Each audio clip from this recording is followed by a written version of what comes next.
quietly and follow along. At any point, click the pause button to catch up or take a break. Hi artists, today we are going to be making 3D yarn letters. These actually hold their form. So the way we do this is we have just a piece of like cardstock underneath. It acts more like a tray, so if we need to ever move our project. We're using this wax paper or parchment paper. It has a resist on it, so that allows the yarn or glue to be lifted off easily. We're doing letters, but you could really do any shape for this project. Okay. The first thing we're going to do is prep your yarn. Okay. You're going to be getting one color of yarn, and you're going to also need a ruler. The way you do this is you're going to pull the yarn and make it 12 inches long and then cut. So usually about a length of a ruler is fine. Do not pull the yarn because it has a little elastic to it. You don't want your yarn to get, shrunk. So about the length of a ruler and cut. Pull the yarn, length of a ruler, cut. You're going to need about 20 strands to start with. Okay, that's a good number. I already did my cutting before this video, so I'm going to now move on to the next step. But if you need to take a break and cut your strands, feel free to pause. Let's bring back that parchment paper. Okay, well, let's get our template. On the parchment paper, we're going to be drawing a bubble letter. You might want to use a pencil. For the purpose of this video, so you can see, I'll be using 2 Sharpie markers. Okay, so sometimes the parchment paper curls. I'm going to have it so it curls and lays flat. We're going to begin with your letter. Your letter, you should leave a little bit of space on each side, but it should not be super tiny. I'm going to be doing the letter A. Okay, my A is going to come up like this and then down. We are doing capital letters. There is my A. Now I'm going to show you how to create a bubble letter. No matter letter you do, you're going to start by writing the letter, and then you're going to leave a little space around the edge and simply go around it like this.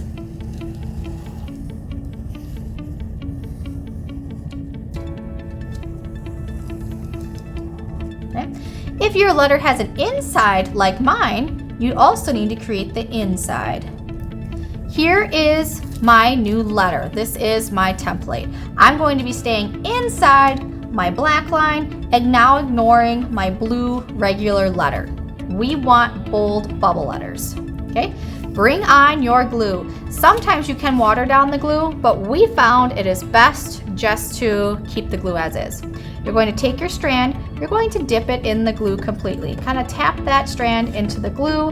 Now I'm going to create scissor fingers and put the yarn in between my fingers and pull the yarn through, straining off any excess glue. Wipe your fingers on the rim of the bowl if you have any extra. Okay, now getting started might be a little tricky, but once you get going, it will be okay. Lay the yarn somewhere inside the shape. I like to also follow some of the outside edges. Okay. Now you're going to just simply kind of push it into that parchment paper in certain areas. It will get easier the more pieces you have. Okay. Doing the outside of the shape makes it easier to show that it is a letter. Okay. The weight of the yarn will also help keep the parchment paper down from curling. You can also tape the paper down to your cardstock if that is easier for you.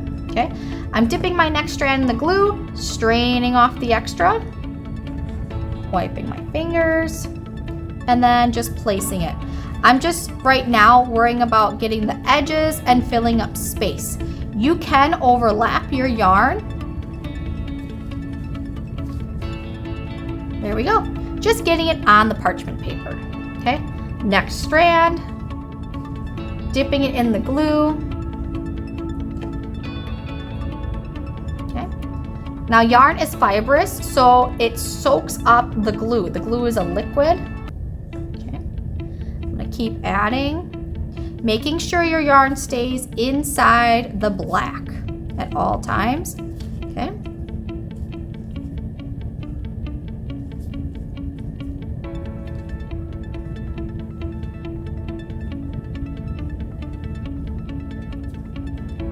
I also want to be cautious of any inside parts of my letter. I do not want the yarn to go outside the black lines. I'm going to keep dipping and straining yarn. Now, probably about every 3 to 5 strands, we're going to do something what I call the press. We're going to be smushing the yarn down, kind of squishing it into one another. So it allows the yarn to bind to itself and other pieces. Okay, filling up space. Now I'm going to go in areas where I see I have a lot of yarn, which is right here. I'm just simply going to press. Sometimes the glue might come up through your fingers, that's okay. And now what happened is it's sandwiched down to the paper. Here is a big section. I'm going to simply press. And when I pull up my fingers, I'm just carefully pulling it up, okay? Pressing in areas, okay? Sometimes I use my other fingers to kind of peel it off. As I'm doing it, I'm being cautious that the yarn is remaining the shape that I want inside my black lines. And one more in this area, I'm going to press. Just slowly peel your fingers off. If you do it nice and slow, it gives the yarn time to detach from your fingers. And we're gonna continue filling up this space until I'm out of strands or until my letters are pretty solid, like this one, okay?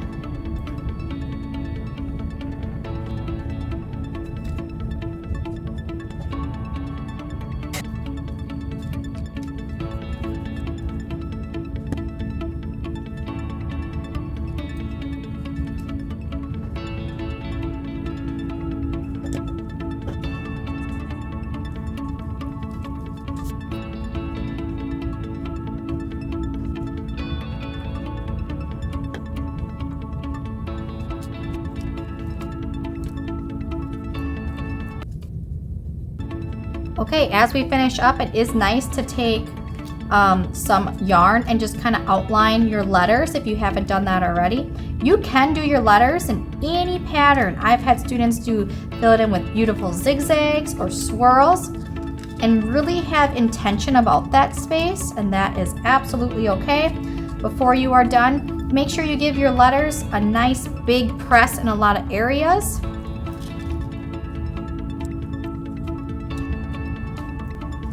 Okay, this is our letter. It takes about 2 to 3 days to dry, and when it's done, you'll be able to peel it off of the paper and it will create a solid letter. Okay, if there are some looser ends of your letter, like my D here, you can take a little bit of paintbrush and go over it one more time to firm it up. Okay, all right, thank you so much for watching. Bye.